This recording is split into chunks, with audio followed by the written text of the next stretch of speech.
Look at this man. He's putting plastic explosives together in order to blow them up to see some fancy explosions. Little did he know, he's about to get his dream broken. Okay, that didn't look great on camera.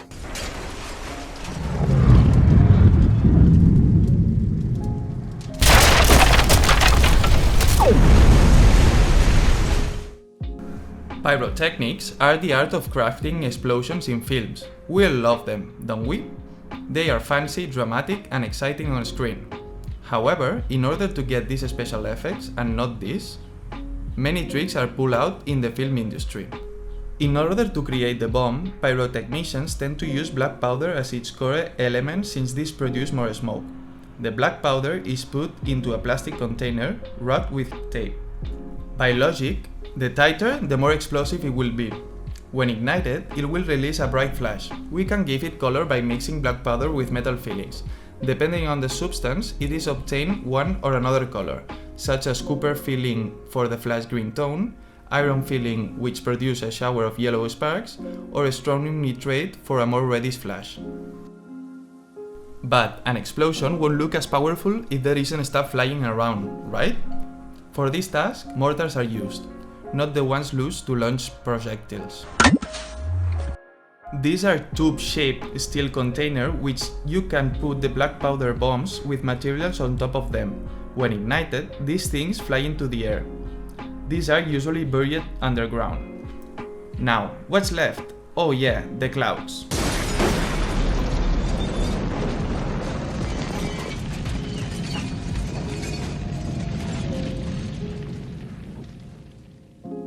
Therefore, more materials can be added to enhance the explosion, such as gasoline, diesel, or naphthalene.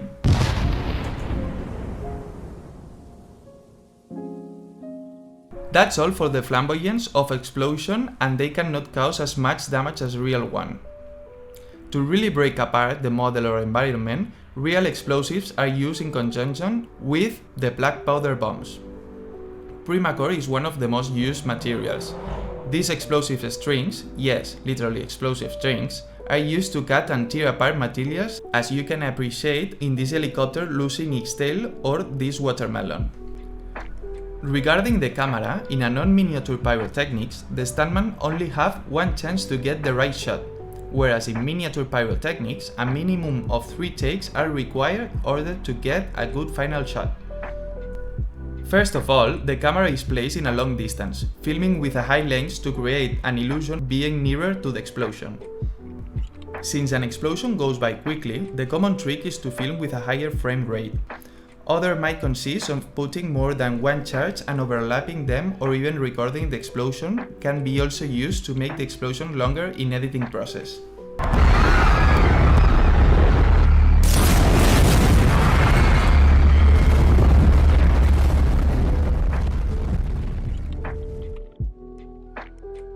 Concerning the sound, the explosion noises are very often the result of a miniature between real-life explosion and sound effects.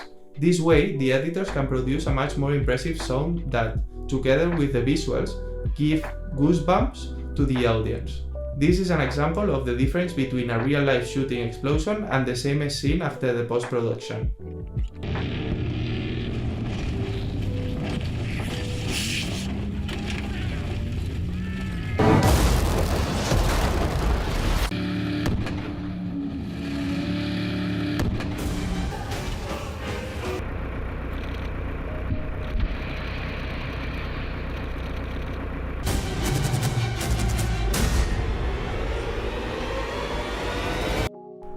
Now we know everything about the technical data of pyrotechnics, but wait, how did this special effect enter the filmmaking industry?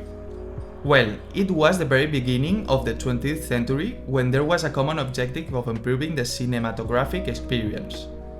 The solution that most filmmakers approved was the implementation of some practical effect to the big screen.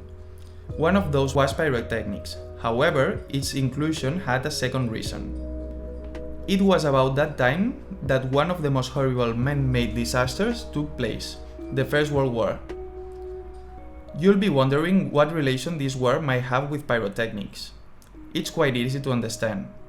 It awakened some interest in the movie world for recreating incredible action shots and epic battle scenes, which led special effect artists to start using pyrotechnics in 1920s and in 1930s. The path to follow wasn't easy. Despite this, when early films that include pyrotechnics were released, the results were so incredible that it produced a great dramatic feeling to the audience. For instance, in the memorable scene from the silent film General, directed by Buster Keaton, when a train tries to pass over a burning bridge but it falls into water, is considered one of the first examples of pyrotechnic success. It is just breathtaking to think about that incredible stunt and how it was achieved in the early 19s. Unfortunately, shortly after its release, it was explained that in order to create the train scene, they had to blow out a real bridge, which meant that the stuntmen and the technicians worked in highly dangerous conditions. Furthermore, as real scenarios were used, the shot could only be recorded once, and it was really uncomfortable for the technicians to work in such a big and inadequate place. The costs were also considered as a disadvantage, since obtaining detonation permits or buying the pyrotechnics materials required large amounts of money. Well, now it's more difficult to find this technique as a good resource. That is what filmmakers also believe, so in 1930s and 1940s they managed to use miniature sets where they could set off their pyrotechnics. This innovative method made it possible to guarantee a much safer, comfortable, or an economical workspace. Also, because those miniatures were created by artists, if a take was shot wrong, they could remake the set all over again. For example, in the film Tulsa, 1949, directed by Stuart Heisel, a miniature was built to record a massive oil drilling fire. The effect was so well done that it was nominated for the Oscar.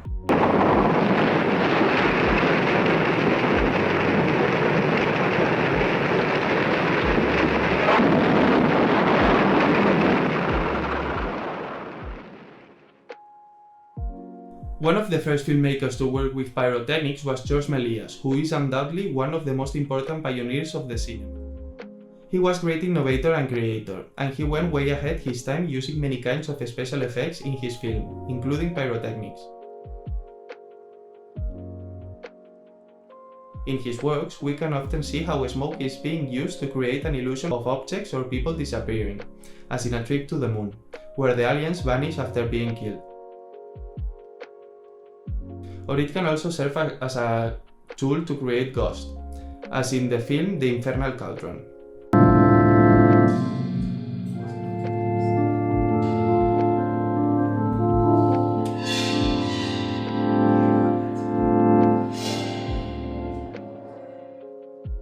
In the next generation of filmmakers, the most noticeable ones are probably the Lydekker brothers, Howard and Theodore, who are considered the best miniature special effect creators of their time. Throughout the 30s, 40s and 50s, they have worked for the Republic Studios, creating astonishing miniatures, effects and pyrotechnics, and making sure that the studios had no competition in this area. All other studios, including Universal and Columbia, simply couldn't reach the level of Republic's effect team. But what exactly made their miniatures that good? Mostly their policy of build it bigger and shoot it natural light. It allowed adding much more detail and created scenes that turned out way more realistic than those of other studios, whose artists usually went for smaller models. Apart from the size of models and the use of natural light, there has been one more factor: use of slow motion. During the shoot, film is run through the camera at a higher speed than normal and afterwards projected at normal speed. The slow motion effect gave the end product the right appearance of mass and size. For example, in the 1945 film called Flame Barbary Coast, we can see the houses burning that looks like the real ones, but in fact they were just around 2 meters high, which however is still much bigger than what other studios would use. At that time, almost everything that has been blown up by the Republic Studios was a miniature. Even today, you probably wouldn't notice that, and a half a century ago, the audience surely couldn't tell either. Lydekker's pyrotechnics were extremely outstanding, which made the brothers one of the most demanding filmmakers of their time.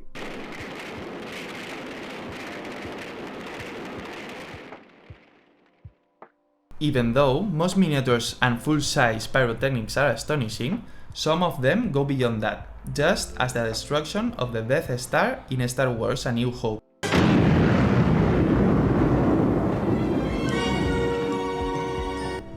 Which explosion seems to be happening in zero gravity. To create this effect, Joe Visconsil suspended pyrocharges that were filmed from below. So as they exploded, the sparks and debris flew towards the camera, creating this impressive uneven explosion. Another example in miniature is the trunk explosion in the Terminator. This explosion had to match the footage filmed days before where the tanker truck was already on fire. As the movie, the dynamite was placed in the back of the truck, Visconsil decided to blow the truck from the back to the cabin.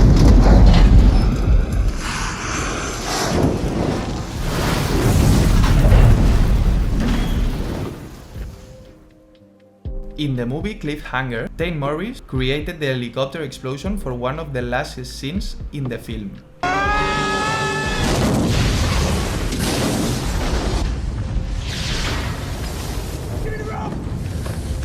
As most cliff faces are in national parks, they had to build a 60-foot tall cliff which was later assembled outside in the Cinecittà studios in Italy for filming. For this sequence, they built 3-act replicas of the rescue helicopter used in the film. But what about real-size pyrotechnics? Well, they are not that much nowadays as CGI has taken over explosion, but they are a few ones that will take your breath away. The 24th James Bond movie, Spectre, holds the Guinness World Record for the largest film stunt explosion. 3, 2, 1, action!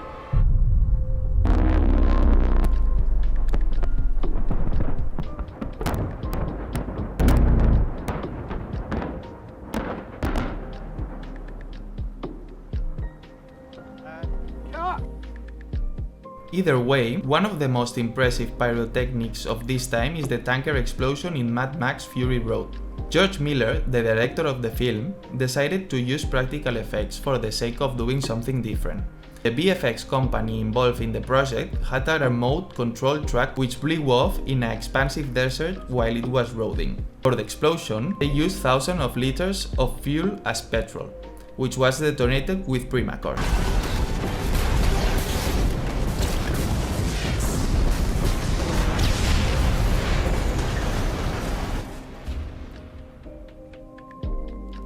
So, as we have seen, nowadays, there is still a place for the use of miniature pyrotechnics as a practical effect. Although the advent of digital animation and less limited compositing due to the advances in technology has largely replaced the use of pyrotechnics with incredible creation and renders, the nature of the effect makes the miniature pyrotechnics one of the best resources to achieve the result desired. It costs a great amount of time, money, and talent to recreate a desired effect digitally comparing to miniature pyrotechnics. Even more in the case of explosions that if they are made digitally, they may even be inferior in quality to those created from miniature pyrotechnics. In contrast, explosions made in miniatures look more natural and give the sense of unpredictability that a real one would have.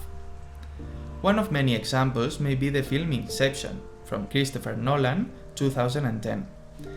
One of the scenes that was shot using miniature models was the explosion of the Snow Fortress. While this set was built life-size in an abandoned ski resort in the mountains of Calgary, Canada, a model was used in live-action shots to carry out the pyrotechnics in a more controlled manner.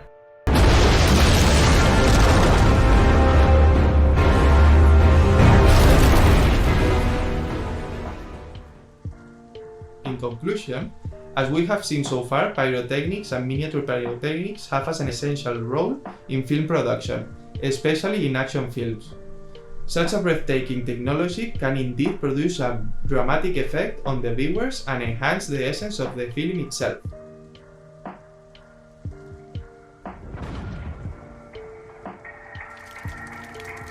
Boom! Shakalaka! Turret!